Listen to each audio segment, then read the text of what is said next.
Question of the day. Hey chef, how can I get more flavor out of my garlic? I put stuff in there and sometimes I don't really taste it as strong as I want to. Well, here's the different ways that you can get more flavor out of your garlic. If we start off here with the simple dice of garlic, you'll have a little bit of flavor.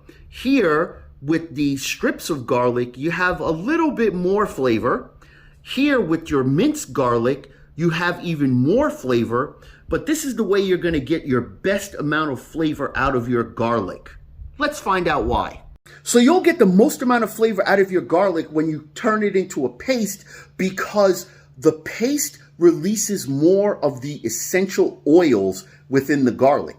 The more you chop up your garlic, the stickier it gets, but also the sugars that are in there also have that essential oils that really bring out more of the garlic flavor. So if you want a ton of garlic flavor in your garlic, make it into a paste or chop it up as small as you possibly can. There you go.